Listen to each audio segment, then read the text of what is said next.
Hello everyone, welcome to Avanti Classes. My name is Manjeet Bhardwaj. तो आज हम बेटा आपका जो प्रीवियस पेपर हुआ है उसी के बारे में डिस्कशन करने वाले हैं, उसके क्वेश्चन सॉल्व करवाने वाले हैं। तो लेट्स स्टार्टेड। तो सबसे पहला क्वेश्चन देखो भी क्या है। The following two compounds are. तो ये क्या है? एनेंटियोमर है, ड्यूटामर है, आइडेंटिकल है, एपीमर है। तो देखो अब हम इसको जरा ढूंढते हैं। एनेंटियोमर को ढूंढने का तरीका क्या होता है? ठीक है, ये कंपाउंड बना हुआ है, सेम ऐसा ही मैं यहाँ पर बनाने वाला हूँ। ठीक है, फ्लोरीन, क्लोरीन, हाइड्रोजन, ब्रोमीन, ये तो मैंने सेम बना दिया। अब एनेंटियोमर के लिए क्या देखते हैं? ये दूसरे वाला इसके जैसा नहीं होना चाहिए। ठीक है, तो कैसे चेक करते हैं? तो मुझे ये जो है, ये देखो, यहाँ पर मैं इसको इंटरचेंज करूंगा। ये ब्रोमीन है, क्लोरीन है, फ्लोरीन है और हाइड्रोजन है। तो मैं क्या करता हूँ, इसको इंटरचेंज करके देखता हूँ। मुझे यहाँ पे क्लोरीन चाहिए, क्लोरीन ये रहा। ठीक है, तो ब्रोमीन और क्लोरीन को बदल देता हूँ। तो सबसे पहले एक एक करके बदलेंगे, ऐसे जल्दबाजी में सारे इकट्ठे मत बदलना। क्लोरीन यहाँ पर आ गया, ब्रोमीन यहाँ पर आ गया, नीचे हाइड्रोजन सेम रहा, सिर्फ इन दोनों को बदल दिया। क्लोरीन मेरा यहाँ पर आ गया, बिल्कुल सही है। अब ब्रोमीन मेरा नीचे है, तो मैं ब्रोमीन को नीचे लेके आता हूँ। ठीक है, तो हाइड्रोजन और ब्रोमीन को बदलता हूँ। तो नेक्स्ट मैंने क्या किया, ये पहला इंटरचेंज है।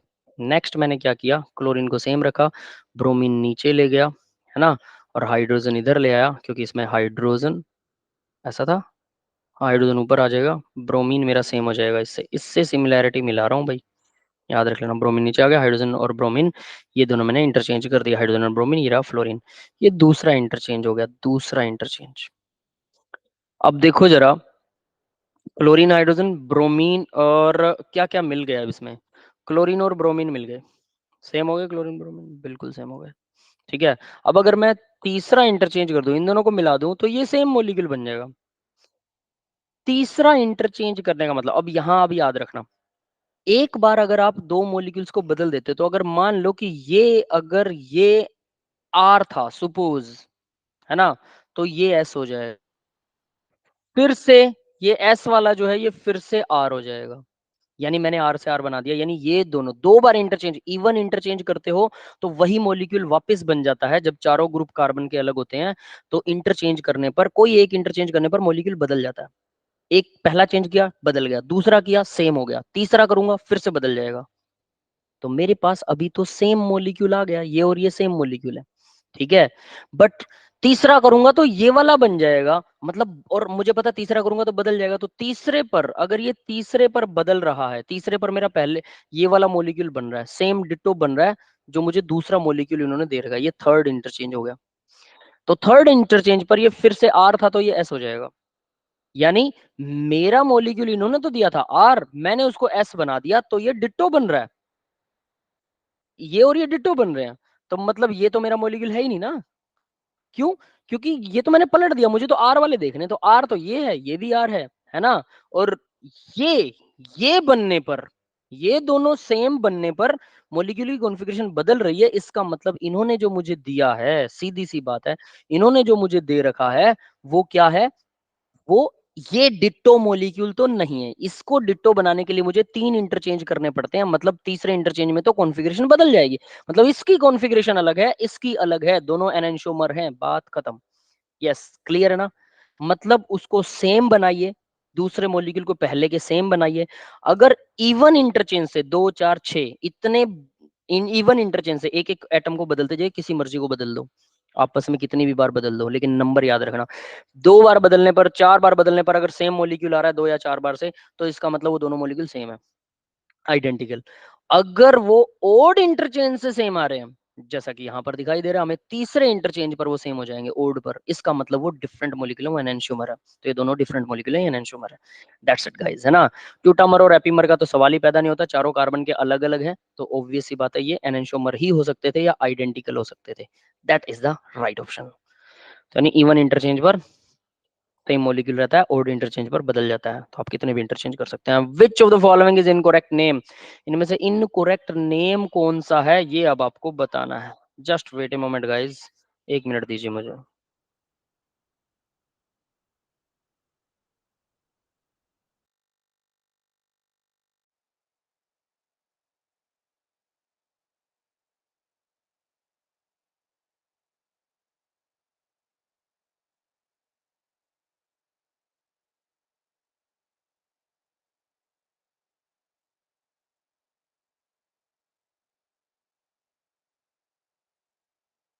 ठीक है, तो भाई अब नेक्स्ट क्वेश्चन है, क्वेश्चन नंबर 17। ये कहता है कि इनमें से कौन सा नाम सही नहीं है। तो देखो आइसोप्रोपाइल क्या होता है भाई, सीधी सी बात है। आइसोप्रोपाइल 1 2 3, आइसोप्रोपाइल अल्कोहल आपने सुना होगा, ये CH3 है, ये CH3 है, और यहाँ पर आएगा CH।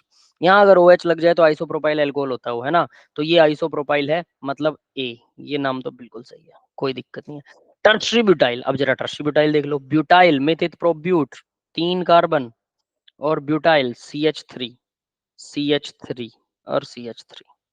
ये जो ग्रुप होता है टर्शरी ब्यूटाइल होता है, आपको याद होना चाहिए बेटा, सीधी सी बात है, टर्शरी ब्यूटाइल, है ना। अब नियोपेंटाइल, नियोपेंटाइल भी सभी जानते हैं भाई। कार्बन के चारों तरफ कार्बन लगा दो, पेंटेन वाला फीलिंग आनी चाहिए ना, ये CH2 रहेगा। तो इसकी वैलेंसी खाली 5 कार्बन है टोटल, इसकी वैलेंसी खाली है। गोल मोल मोलिक्यूल, गोलू मोलू नियो होता है, नियो पेंटाइल, पेंटेन 5 मॉलिक्यूल भी हो गए। नियो ब्यूटाइल, अब टर्शरी ब्यूटाइल होता है तो नियो ब्यूटाइल कैसे हो सकता है यार, पॉसिबल ही नहीं है। So this is the right option, यही ऑप्शन सही है। यस, क्लियर टू एवरीवन ना। ठीक है, चलिए अब आगे बढ़ते हैं नेक्स्ट क्वेश्चन की तरफ। Question number 18, right the stability order of the following carbocation. In carbocation की स्टेबिलिटी ऑर्डर बताना। देखो ये क्या होता है भाई, ये एरोमेटिक होता है, पता है। यहाँ पर मैंने बोला था ये, अगर आपने मुझसे पढ़ा है तो डेफिनेटली आपको पता होगा, ये पॉजिटिव चार्ज यहाँ होता है, इस बॉन्ड को खत्म कर सकते हैं। और ये बेंजीन की तरह 3 बॉन्ड है, 3 डबल बॉन्ड है, कार्बो एनाइन, इनको क्वासी एरोमेटिक बोलते हैं, क्वासी एरोमेटिक, क्वासी एरोमेटिक। ठीक है, ये एरोमेटिक कंपाउंड है, क्वासी एरोमेटिक नाम होता है इनका, क्योंकि आयन है ना। तो ये तो बहुत स्टेबल है, सीधी सी बात है। CH2 बेंजीन के साथ डेफिनेटली, ये बेंजीन क्या करेगा भाई, इधर लेके जाएगा बॉन्ड और ये इसको स्टेबलाइज कर देगा वापस, लेकिन ये एरोमेटिसिटी को तोड़ देगा कुछ टाइम के लिए। बेंजीन की एरोमेटिसिटी तो टूट गई, तो सबसे ज्यादा स्टेबल तो थर्ड होना चाहिए। थर्ड देखो कहाँ कहाँ पर है, ए और सी के अंदर थर्ड सबसे ज्यादा स्टेबल ए और सी के अंदर है ना। अब उसके बाद देखते हैं, तो ये क्या, यानी इसके अंदर तो स्टेबिलिटी टूट जाएगा। अभी इसको देखें, ये एरोमेटिक है कि नहीं है, 4 है भाई, एरोमेटिसिटी के लिए क्या चाहिए, 4n+2 = पाई इलेक्ट्रॉन, 4 आ जाएगा यहाँ पर, 4 पाई इलेक्ट्रॉन्स। एन की वैल्यू निकालें, एन की वैल्यू 0 1 2 3 4 होनी चाहिए, तो एन की वैल्यू यहाँ कितनी निकलेगी देखो जरा। तो ये 4 में 2 गया, 2/4 आ जाएगा, इक्वल टू आ जाएगा 1/2। तो ये क्या है, ये एरोमेटिक है ही नहीं, ये 4n वाले रूल को फॉलो करता है। जबकि एक और चीज बताते हैं, सिर्फ इतना नहीं कि ये नॉन एरोमेटिक हो गया, यहाँ देखिए ये 4n = pi electrons, 4 pi electrons. अब इसमें n की वैल्यू निकालो, n की वैल्यू 0 1 2 3 4 निकले तो सही है, तो यहाँ n की वैल्यू निकल रही है 4/4 = 1, 1 निकल रही है, बिल्कुल सही। तो ये एंटी एरोमेटिक है, सीधी सी बात है, इस ये होगा एंटी एरोमेटिक। एंटी एरोमेटिक तो सबसे ज्यादा अनस्टेबल होते हैं। तो भाई सबसे ज्यादा अनस्टेबल जो है, सबसे ज्यादा अनस्टेबल कौन सा होगा, सबसे ज्यादा अनस्टेबल तो ये होगा, ये सबसे ज्यादा स्टेबल। तीसरा, दूसरा, पहला थोड़ा ज्यादा स्टेबल होगा उसके मुकाबले, और तीसरा क्योंकि इसमें एरोमेटिसिटी टूट जाती है, ये एरोमेटिक है लेकिन ये इसको तोड़ देता है एरोमेटिसिटी को। ठीक है, तो यानी A will be the right option. Third सबसे ज्यादा स्टेबल, फर्स्ट थोड़ा कम स्टेबल, दूसरे वाला तो हाईली अनस्टेबल है, एंटी एरोमेटिक बहुत ज्यादा अनस्टेबल होता है। दैट्स इट, तो A will be the right option. Yes, clear to everyone, है ना। बस आपको रूल पता होना चाहिए, 4n+2 पाई इलेक्ट्रॉन यूज होता है एरोमेटिक के लिए। नेक्स्ट देखो क्वेश्चन नंबर 19 है भाई। क्वेश्चन नंबर 19 में, which of the following is the most stable carbocation. भाई सबसे आसान क्वेश्चन है, सारों में क्या करना है, अल्फा हाइड्रोजन काउंट कर लो, ये भी अल्फा कार्बन है, ये भी अल्फा, ये अल्फा है, ये अल्फा है, ये वाला तो बीटा हो गया है ना, ये अल्फा है, ये अल्फा है, और ये अल्फा है, ये अल्फा है, और यहाँ पर भी अल्फा CH2 आएगा, C2H5 नहीं आएगा। तो इसको हम बढ़ा कर लिखेंगे ना, CH2 और CH3 ऐसे बनेगा, ये को ओपन करके लिखना। तो देखो अल्फा हाइड्रोजन किसमें काउंट है भाई, 6 इसमें है, ठीक है, इसमें कितने हैं, 5 हैं, इसमें कितने हैं, 3 और 2 5 हैं, इसमें कितने हैं, 2 और 2 4 हैं। ऑब्वियस है, जिसमें सबसे ज्यादा अल्फा हाइड्रोजन हैं वही सबसे ज्यादा स्टेबल कार्बोकेटायन होता है। ए इज द राइट ऑप्शन, क्योंकि अल्फा हाइड्रोजन सबसे ज्यादा, इसके अंदर 6 आते हैं, इसके अंदर अल्फा कितने आते हैं भाई, 3 और 2 5 में 5 हैं, इसके अंदर कितने हैं, इसमें भी अल्फा 5 हाइड्रोजन है, 2 ये रहे, 3 ये रहे, और इसके अंदर भी अगर आप अल्फा हाइड्रोजन देखते हैं तो इसमें कितने आएंगे, 2, और इधर 2 ही आएंगे, 4 ही आएंगे ये। ठीक है, क्योंकि इसको एक्सपेंड करेंगे ना, ये 5 मत गिन लेना, ये CH2 और CH3 ऐसे काउंट होगा, तो ये 2 और 2 4। ठीक है, सबसे ज्यादा किसमें है? ए में है, मोस्ट स्टेबल ए होगा। That's it, simple as it is. Identify which functional group is not in the given compound. इन कंपाउंड्स में कौन सा फंक्शनल ग्रुप नहीं है, ये बताना है। ये तो और भी आसान को क्वेश्चन है भाई, कौन सा नहीं है। तो देखो, इसने बोला amide, acid amide, C double bond O NH2 amide, ये रहा एमाइड। कीटोन, ये रहा सी डबल बॉन्ड ओ, दोनों तरफ कार्बन होना चाहिए, दोनों तरफ कार्बन है, कीटोन भी हो गया। Ester, C double bond O OR, ये पूरा ग्रुप एस्टर हो गया। ईथर, ROR, अब आप अगर इसको ईथर बनाना चाहें, इसको, आर यहाँ है, यहाँ आर नहीं है, यहाँ आर के साथ डबल बॉन्ड हुआ है, तो ईथर का ग्रुप नहीं है। सीधी सी बात है, ईथर का ग्रुप ये नहीं है। सिंपली ये एस्टर में काउंट हो चुका है वैसे भी, और वैसे भी ईथर का ग्रुप नहीं बनाया, क्योंकि यहाँ पर भी आर ही होना चाहिए, आर के ऊपर ओ नहीं होना चाहिए। तो ether is the right option, ये नहीं है, बाकी सब है। अगला क्वेश्चन देखते हैं बेटा, क्वेश्चन नंबर 21। अब ये क्या कहता है? Correct order of decreasing basic strength X Y Z की, एक्स वाई जेड की डिक्रीजिंग बेसिक स्ट्रेंथ, सबसे कम बेसिक स्ट्रेंथ किसकी होगी? देखो, वाई की सबसे कम होनी चाहिए, सीधी सी बात। कैसे? सी डबल बॉन्ड ओ लगा हुआ है, ये क्या करेगा? ऑक्सीजन, जब भी सी डबल बॉन्ड होता है, ऑक्सीजन क्या करता है? अपना लोन पेयर ले लेता है, एक बॉन्ड पेयर ले लेता है, तो नाइट्रोजन को लोन पेयर देना पड़ेगा। मतलब नाइट्रोजन लोन पेयर नहीं देगा किसी को, तो ये बेसिक कैसे हो सकता है? Basicity nitrogen lone pair donate करता है, यही तो बेसिसिटी की वजह है। तो यहाँ तो डोनेट ही नहीं करने दे रहा। वाई जो है वो सबसे लास्ट में होना चाहिए। किसमें सबसे लास्ट में? वाई है, यहाँ जेड है, यहाँ एक्स है, यहाँ वाई है, बात खत्म। C is the right option. Yes, clear है बेटा सबको ना? आसान क्वेश्चन था, C is the right option. ठीक है, तो एक्स सबसे ज्यादा है, ये भी पता है हमें। ठीक है, और ये डबल बॉन्ड आ गया, तो sp करेक्टर आ गया ना इसमें, sp2 करेक्टर। डबल बॉन्ड वाला कार्बन जो होता है, उसकी हाइब्रिडाइजेशन होती है sp2, जिसकी वजह से ये दोनों पास हैं, ज्यादा पास हैं, तो नाइट्रोजन का लोन पेयर किसी को डोनेट करने के लिए अवेलेबल नहीं रहता है, ये नाइट्रोजन के पास में भी sp2 करेक्टर होने की वजह से, है ना? तो इस वजह से वाई जेड जो है हालांकि डोनेट करेगा, लेकिन इतना अच्छे से नहीं, ये तो बेचारा और भी कम डोनेशन देगा। तो ये सबसे कम बेसिक, ये सबसे, ये बीच में आएगा, और ये सबसे ज्यादा बेसिक, ये नाइट्रोजन लोन पेयर अपना आसानी से किसी को डोनेट कर सकता है। ठीक है, तो ये इस तरह से चलेगा, यानी सी इज द राइट ऑप्शन। वैसे भी वाई से सीधा पता लग ही गया।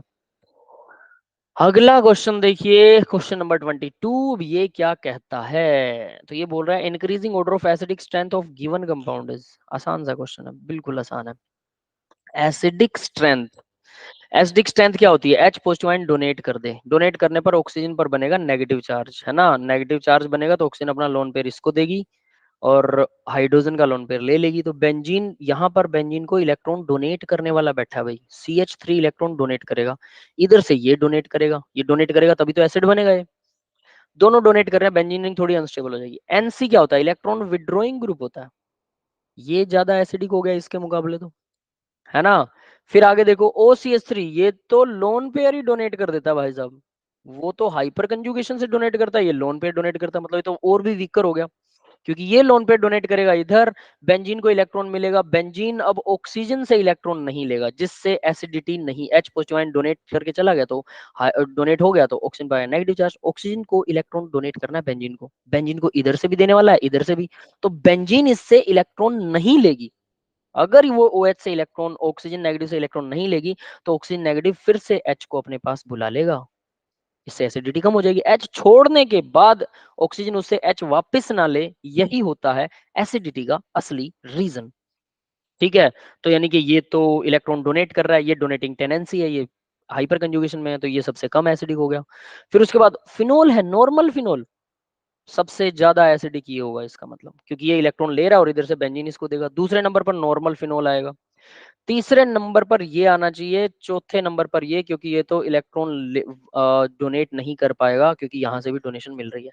अब राइट ऑप्शन ढूंढ लो यार, कौन सा होगा? दूसरा जो है वो पहले नंबर पर, दूसरा यहाँ पर पहले नंबर पर होना चाहिए, सबसे ज्यादा एसिडिक, एसिडिक, एसिडिक, उल्टा ऑर्डर होना चाहिए। गलत सुन रहे हैं हम। ये रहा दूसरा, सबसे पहले नंबर पर, दूसरे के बाद में, अब दूसरे नंबर पर कौन सा आएगा? सेकंड नंबर पर आता है चौथा, सेकंड नंबर पर चौथा दोनों में है। फिर उसके बाद थर्ड नंबर पर आता है पहला, पहला थर्ड नंबर पर, ये रहा, D is the right option. Clear है, सबसे ज्यादा एसिडिक ये वाला होगा, क्योंकि इसमें इलेक्ट्रॉन लेने वाला बैठा है, और ये न्यूट्रल बीच में आता है, तो ये इलेक्ट्रॉन ढोने वाला सबसे ज्यादा, सबसे कम ये होगा चौथा, है ना। तो दूसरा सबसे ज्यादा होगा और तीसरा सबसे लास्ट में आएगा। चौथा नहीं है, चौथा तो नंबर है, मतलब सबसे लास्ट में, फोर्थ नंबर पर तीसरा। That's it. तो मुझे लग रहा है क्लियर हो गया होगा सबको, है ना। फिर भी इनके कॉन्सेप्ट अगर आपको क्लियर नहीं है तो ध्यान से इनके कॉन्सेप्ट जरूर क्लियर करना बेटा। अगले देखिए, IPC name of this compound. इस कंपाउंड का 23 क्वेश्चन का आईपीसी नेम आपको देखना है, तो कहां से काउंटिंग शुरू करें भाई? डबल बॉन्ड आना चाहिए काउंटिंग में, बिल्कुल, है ना। तो सबसे पहले तो डाई इन है। डाई इन कहाँ कहाँ पर हो सकता है? तो देखो इसमें मैं काउंटिंग करूं, इस यहाँ से काउंटिंग करूं, यहाँ से थोड़ा होगी, तो यहाँ से होगी 1 2। तो डबल बॉन्ड नियरेस्ट पोजीशन में तो यहाँ आएगा 1 2। अब इधर 3 तो नहीं कर सकता, इसको भूल जाओ। Third, fourth, fifth, sixth, seventh, इसको दे लो या इसको दे लो, किसी भी पोजीशन को सेवंथ नाम दे लो, है ना। तो दिस विल बी 7। 7 का मतलब हो गया हेप्टेन। तो देखो भी हेप्टेन क्या है, हेक्साडाइइन नहीं हो सकता, है ना। हेप्टा ये हो सकता है, नन ऑफ दीज। अब ये तो बाद में पता लगे, तो बी और हेप्टा यहाँ पर भी, बी और सी में से कोई एक ऑप्शन होना चाहिए, वरना तो डी है ही।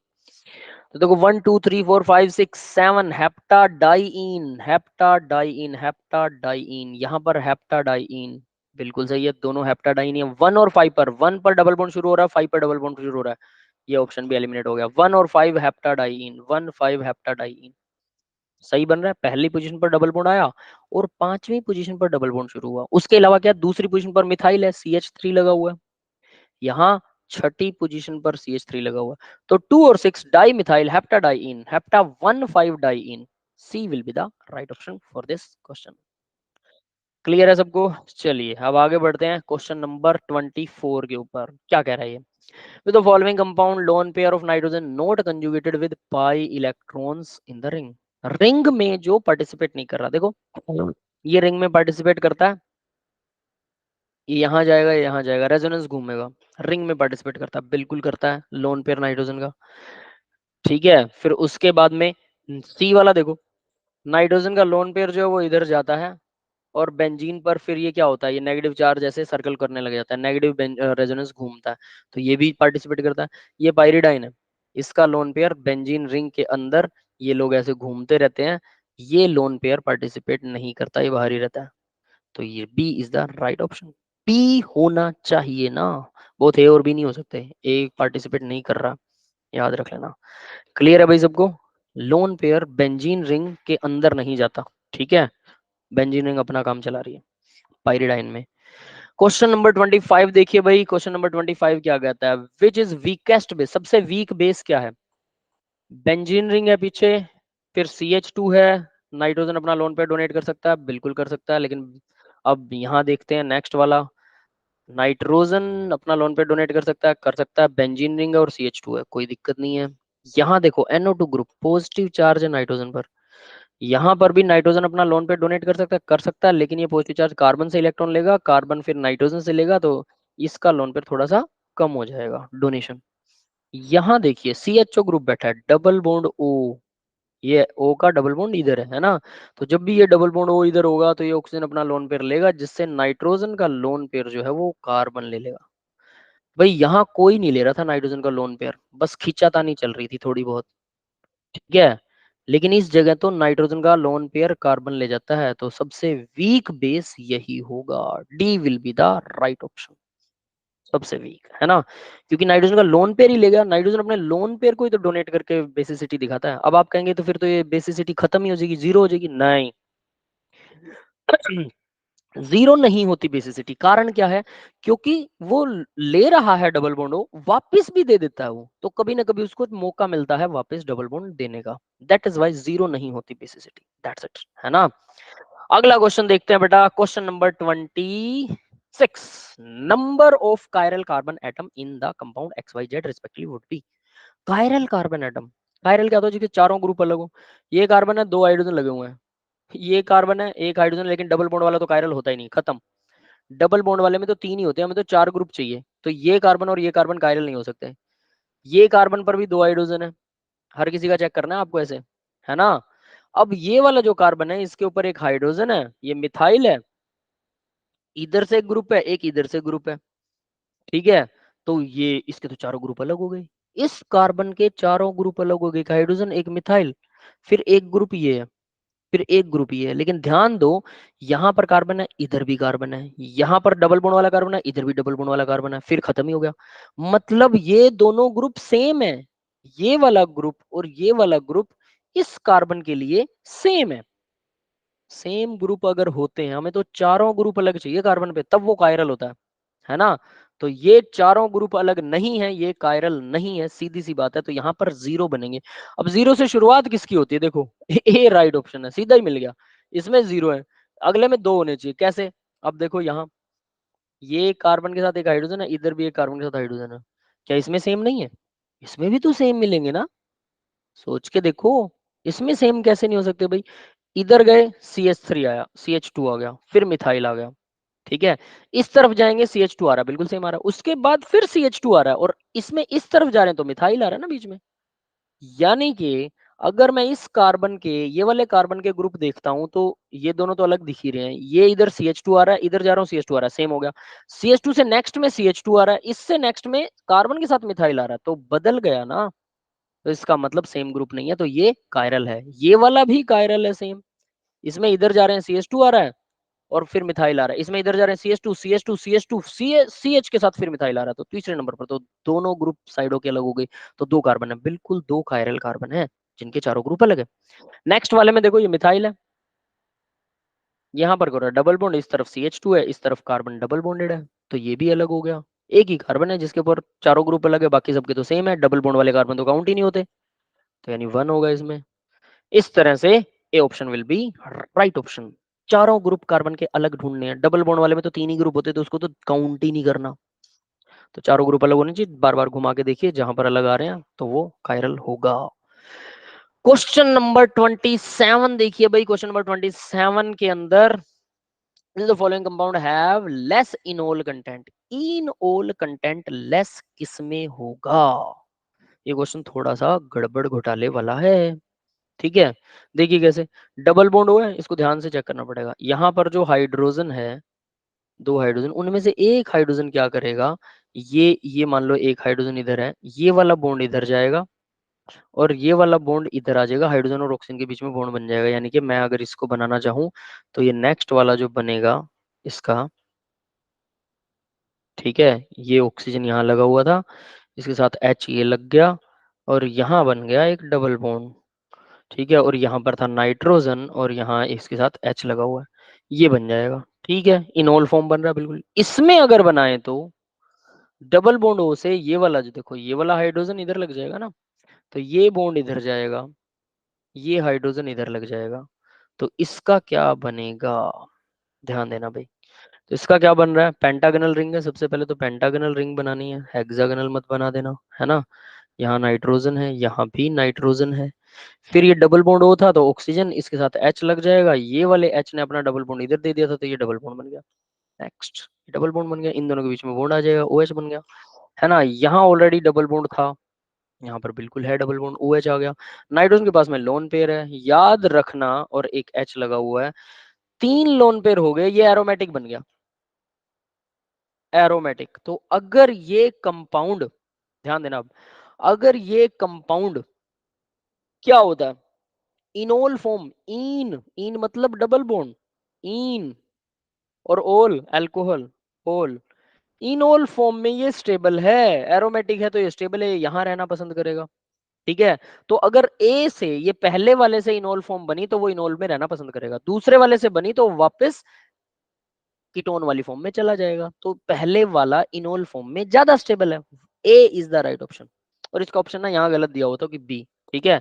आंसर की एक्सप्लेनेशन में आपको यही दे रखा है कि एरोमेटिक है, ज्यादा स्टेबल है, लेकिन वो बाकायदा गलती से बी लगा हुआ है ऑप्शन, ठीक है। अगर एक आधा ऐसा क्वेश्चन आता है बाय मिस्टेक, गलत होता है, क्लैरिकल मिस्टेक से, डोंट डिप्रेस योरसेल्फ। एक या दो क्वेश्चन क्लैरिकल मिस्टेक से आपके गलत हुए तो आपको आता है, उसको कॉन्सेप्ट आता है, दैट्स इनफ, ठीक है, कोई दिक्कत वाली बात नहीं है। तो जिन्होंने ये लगाया था बिल्कुल राइट है बेटा, अपने ऑप्शंस में आपको आंसर शीट भी भेज रखी है हमने कि सॉल्यूशंस भी है, तो उसमें ए ही है, वो बी को गलती से लगा रखा है, ठीक है। यानी कि पहले वाला इनोल फॉर्म में ज्यादा स्टेबल होगा। अगला देखो भाई, identical, sorry, identify the pair of diastereomers. Diastereomer के पेयर आइडेंटिफाई करने हैं भाई, बिल्कुल आसान होगा, देखते हैं वन बाय वन। देखो ये क्या है, इस सी वाले ऑप्शन को लें तो क्या बनता है सी वाले ऑप्शन में, ये डबल बॉन्ड इन दोनों मिथाइल ग्रुप के बीच में, यहाँ डबल बॉन्ड क्या है, अलग अलग ग्रुप में। तो क्या हो रहा है, ये पोजीशन आइसोमर बन रहा है, दिस इज डबल बॉन्ड की पोजीशन बदल गई, पोजीशन आइसोमर। डायास्टीरियोमर्स क्या होते हैं, डायास्टीरियोमर क्या होते हैं, वो स्टीरियोमर्स होते हैं, मतलब स्पेस की अरेंजमेंट में गलती होगी, यानी कार्बन सेम रहेगा। डबल बॉन्डेड कार्बन अगर सेम रहते ना, ये यहीं रहता डबल बॉन्डेड कार्बन सेम, और ये दोनों एक दूसरे की मिरर इमेज ना हो, ये तो वैसे भी मिरर इमेज नहीं है, लेकिन इसमें तो सिर्फ डबल बॉन्ड बदल रहा है, डबल बॉन्ड के कार्बन ही बदल गए, ये वाले कार्बन पर तो मिथाइल ग्रुप लगा और ये वाले कार्बन पर तो सिर्फ हाइड्रोजन लगा, तो ये मिथाइल कार्बन ही बदल गए, वो स्टीरियो आइसोमर हो ही नहीं सकता जिसके कार्बन ग्रुप बदल जाए, है ना, ग्रुप पे कार्बन ही बदल गया, कार्बन जहां पर अटैच थे ना, कार्बन से जो जो चीज जहां जहां अटैच है वो सेम रहेगी स्टीरियो में, स्टीरियो आइसोमर में बिल्कुल सेम रहेगी, कार्बन अटैचिंग कार्बन सेम रहने वाला, स्पेस की अरेंजमेंट भले ही अलग हो जाए लेकिन अटैचिंग कार्बन सेम रहेगा। यहाँ पर अटैचिंग कार्बन ही बदल गया, डबल बॉन्ड पहले इन दोनों के बीच में था, अब इन दोनों के बीच में आ गया, जो कि मिथाइल वाले ग्रुप तो यहाँ है, पलट के बनाया है इसने, तो ये पोजीशन आइसोमर, और ये स्टीरियो तो हो ही नहीं सकते, स्टीरियो ही नहीं है तो डायस्टीरियो कैसे हो सकते हैं। नेक्स्ट वाला, अब ये देखिए, ये दोनों कंपाउंड अगर ये दोनों अगर मिरर इमेज बनाए, ये मिरर इमेज तो बनेगी नहीं, ये बिलो है, देखो अब इसको करने का तरीका, इस क्लोरीन, ये क्लोरीन बिलो द प्लेन है, ये अबव द प्लेन है, ये CH3 है, ये भी CH3 है, इसको पलट के, इसको मैं उठाकर, अब जरा मेरे हाथों की तरफ ध्यान देना, इसको उठा के मैं ऐसे कर दूं, किसी भी एक कंपाउंड को, पहले वाले को ले लो, बी का जो पहला इमेज बनी हो, ये वाली करते हैं, ध्यान से देखना, ठीक है, इस इमेज की बात कर रहा हूं, तो इस कंपाउंड को इमेजिन करना पड़ता है भाई स्टीरियो आइसोमर में, ध्यान रखना कहीं आपको लगे कि इसके बिना काम चल जाता है, इस कंपाउंड को मैं ऐसे उठा के ऐसे कर रहा हूँ, Cl और CH3 मेरे पास इस तरफ है, Cl और CH3 मैंने इसको उठा के ऐसे कर दिया, तो जो नीचे है वो ऊपर नहीं आ जाएगा, जब मैं इसको पलट रहा हूँ तो नीचे वाला ऊपर चला जाएगा, ऊपर वाला नीचे आ जाएगा, तो जब मैंने इसको घुमाया तो नीचे वाला ऊपर आ गया, ऊपर वाला नीचे चला गया, डबल बॉन्ड उधर से इधर आ जाएगा, ये भी घूमेगा ना, इधर आ जाएगा, तो ये बिल्कुल सेम, ये आइडेंटिकल है, दोनों के दोनों, दोनों के दोनों आइडेंटिकल सेम, एक ही मॉलिक्यूल देके आपको मूर्ख बना रखा है, सीधी बात ये कह सकते हैं ना, तो ध्यान से देखना पड़ेगा, ये आइडेंटिकल कंपाउंड है। तो ये भी स्टीरियोमर कैसे हो सकते हैं, ये तो सेम ही एक ही चीज है, वो दो कैसे बना देगी अलग अलग, है ना, तो ये भी हो गया, बी भी आपका कंफर्म हो गया, अब डी देखते हैं भाई, डी, डी क्या आइडेंटिकल है, नहीं ये एनेंशियोमर है, मिरर इमेज, इसकी मिरर इमेज बनाओ, यहाँ मिरर लगा दो, मिरर लगा देंगे तो ये वाला हिस्सा पहले बना दिया, फिर ये वाला हिस्सा बना दिया, फिर ये वाला क्लोरीन बना दिया, ये अबव है तो अबव बनाया, बिलो ये भी अबव है तो अबव बनाया, तो मिरर इमेज बन रहे हैं एक दूसरे के, जैसे आपका लेफ्ट पैर का जूता अगर मिरर में देखोगे, लेफ्ट पैर का शूज मिरर में देखिए, वो राइट पैर का शूज नजर आएगा, लेफ्ट और राइट पैर का शूज सेम होता है क्या, बट लेफ्ट वाला अंदर मिरर के राइट दिखाई दे रहा है, और राइट वाला तो नीचे पड़ा है, तो यानी कि ये जो जूता है अगर वो मिरर इमेज उसकी राइट वाली दिखाई दे रही है, तो वो दोनों एक दूसरे के एनेंशियोमर होते हैं। अब आप कहेंगे सर वो तो इमेजिनरी है, भाई ये तो ओरिजिनल वाले दिखा रखे हैं, ये दोनों ओरिजिनल है मॉलिक्यूल, मैं कह रहा हूं कि अगर मैं इसकी मिरर इमेज बनाता हूं तो ये बनती है, ये नीचे पड़ा है जूता जो, और इसकी मिरर इमेज बनाऊं तो ये बनेगी, यानी ये असली वाले मॉलिक्यूल हैं, असली वाले, दो जूते लीजिए, दोनों में से एक को शीशे में देखिए, आपको वो शीशे में जो एक आपने उठाया, लेफ्ट शूज उठाया, वो शीशे में राइट दिखाई देगा आपको, राइट वाला, जबकि राइट वाला तो नीचे पड़ा है,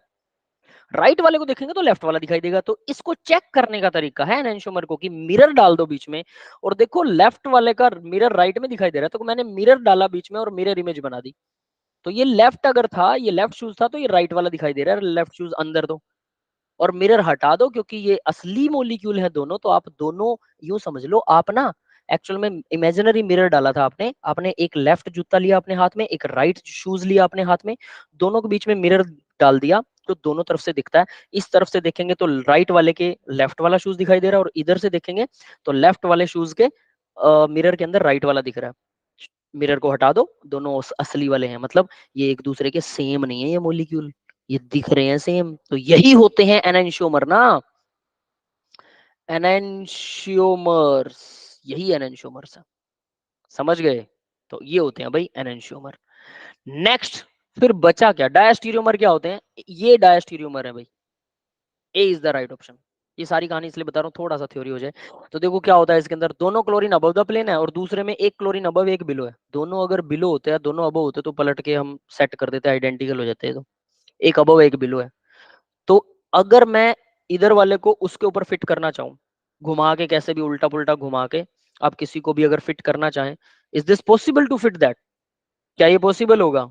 ये पॉसिबल नहीं होगा, है ना। तो ये एक दूसरे पर मिरर इमेज जो फिट नहीं आती, और होते स्टीरियो आइसोमर ही हैं, लेकिन मिरर इमेज एक दूसरे पर फिट नहीं आती, दैट इज कॉल्ड, समझ गए, डायस्टीरियोमर। तो right answer is diastereomer. Okay, just 1 minute.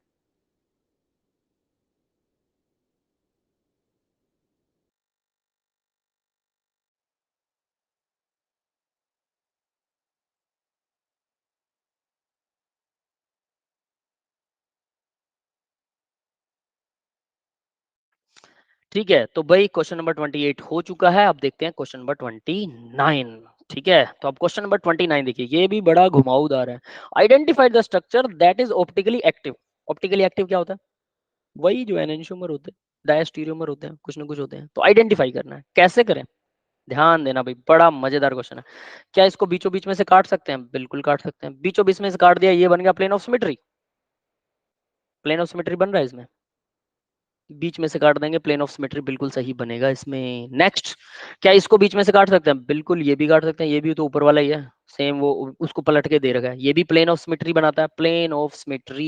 ये भी प्लेन ऑफ सिमेट्री बना रहा है, ये भी प्लेन ऑफ सिमेट्री बना रहा है। ठीक है, प्लेन ऑफ सिमेट्री नहीं होती है स्टीरियोमर्स में, ऑप्टिकल एक्टिव स्टीरियोमर्स में प्लेन ऑफ सिमेट्री कभी नहीं बनेगी, कोई भी सिमेट्री नहीं बनती इवन। ठीक है, ये वाला देखो जरा। ठीक है, ये वाला नहीं, पहले ये वाला देखते हैं। देखो क्या है, ये वाई बना हुआ है, ये उल्टा वाई बना हुआ है। ठीक है, तो अगर मैं इस हाइड्रोजन को, ध्यान देना, इस हाइड्रोजन को नीचे की तरफ वाई के जैसा बनाता हूँ, देखो कैसा बनेगा ये तो मैं सेम बना देता हूँ। ठीक है, this is D, this is CH3, this is H, और यहाँ पर अब इसको थोड़ा टेढ़ा लगा देते हैं, उल्टा वाई बनाया ना मैंने। अब देखो ये हाइड्रोजन को मैं एक स्टेप नीचे ले गया, हाइड्रोजन यहाँ आएगा तो डी तो ऊपर आएगा ना बेटा। देखो ये डी ऊपर आ जाएगा, हाइड्रोजन इस तरफ चला गया, और ये CH3 इस तरफ आ जाएगा। ये भी उल्टा वाई हो गया। अब देखो उल्टा वाई में डी डी सेम आ गए, CH3 सेम आ गए, H सेम आ गए, मतलब मैं इसको आधा काट सकता हूँ बीच में से, तो यहाँ से ये कट सकता है, ये भी प्लेन ऑफ सिमेट्री है। अब आप कहेंगे सर रोटेट कर दिया आपने, तो हम तो रोटेट करते ही नहीं थे भाई। सिंगल बॉन्ड से जुड़ा हुआ है दोनों कार्बन, और वो अपने आप रोटेट हो सकता है सिंगल बॉन्ड वाला कार्बन, तो उसमें तो कोई दिक्कत ही नहीं है, सिंगल बॉन्डेड है। तो रोटेशन पॉसिबल है, बिल्कुल पॉसिबल है। हमने को बॉन्ड तोड़ा नहीं है। सिंगल बॉन्ड में दो इलेक्ट्रॉन होते हैं, दो इलेक्ट्रॉन है, इधर कुछ एटम जुड़े हुए हैं, बीच में दो इलेक्ट्रॉन घूम रहे हैं जो दोनों को जोड़े रखे हैं। अब वो अगर आपस में ऐसे घूम रहे हैं तो दोनों इलेक्ट्रॉन तो उसी डिस्टेंस पर है, उन पर तो कोई फर्क पड़ता ही नहीं, क्योंकि वो भी तो ऐसे घूम रहे हैं। तो इसलिए इसमें प्लेन ऑफ सिमेट्री आती है, यानी कि ये भी हमारा ऑप्टिकल एक्टिव नहीं हो सकता। लास्ट ऑप्शन सी बचता, भी सी ऑप्टिकल एक्टिव है। देखेंगे जरा ध्यान से, यहाँ भी क्लोरीन, यहाँ भी क्लोरीन, यहाँ डी है, यहाँ डी है, बिल्कुल सही है। यहाँ CH3 और यहाँ H है, नहीं काट सकते दो बराबर हिस्सों में आप इसे। तो इसकी अगर मिरर इमेज बनाई जाए तो वो एनेंशियोमर बनाएगा, यानी ऑप्टिकली एक्टिव है ये लेफ्ट या राइट में हमारी इमेज को पहुंचा सकता है। समझ गए बेटा? That's it. अब question number 30, last question of the class. Chloroform and aniline can be separated by. Aniline और क्लोरोफॉर्म, CHCl3 क्लोरोफॉर्म होता है, एनिलीन क्या होता है? एनिलीन होता है भाई CH, सॉरी बेंजीन, इसके ऊपर NH2 लगाओ। दोनों मॉलिक्यूल, एक तो एरोमेटिक है, एक कुछ और ही है, नॉर्मल मॉलिक्यूल है। दोनों के बॉइलिंग पॉइंट में काफी बड़ा डिफरेंस होगा। बॉइलिंग पॉइंट में जब डिफरेंस होता है तो डिस्टिलेशन टेक्निक से उनको अलग किया जाता है, बात ही खत्म। दोनों मॉलिक्यूल बहुत अलग है एक दूसरे से। अगर सिमिलर सिमिलर से मॉलिक्यूल हो तो थोड़ा प्रॉब्लम आएगा, तब हम उसको डिस्टिलेशन को ना फ्रैक्शनल डिस्टिलेशन पर ले जाते हैं, हाई लेवल पर। क्रिस्टलाइजेशन, दोनों ऑर्गेनिक है, दोनों एक दूसरे में घुल जाते हैं, डेफिनेट है। तो आप यूं तो है नहीं कि आप क्रिस्टलाइजेशन का मतलब है उसको ठंडा करके उसको सॉलिड बना रहे हो, तो दोनों सॉलिड बन जाएंगे। सब्लिमेशन का मतलब है एक हवा में उड़ जाएगा सॉलिड से सीधा गैस, ये भी नहीं होता, दोनों लिक्विड होते हैं। पता होना चाहिए कुछ कुछ तो, है ना। तो आसान क्वेश्चन है। खैर, क्रोमेटोग्राफी के अंदर भाई चेंज होता है उसके चलने में, किसी लिक्विड का, कोई लिक्विड फास्ट चलता है, कोई लिक्विड स्लो चलता है, उससे भी नहीं है। Distillation is the right process. That's all for the today's lecture guys. आज की क्लास में इतना ही था बेटा, फिर मिलेंगे। ठीक है, करते रहिए practice, practice is the key of the success. बार बार ज्यादा से ज्यादा क्वेश्चन कीजिए। Thank you, bye bye.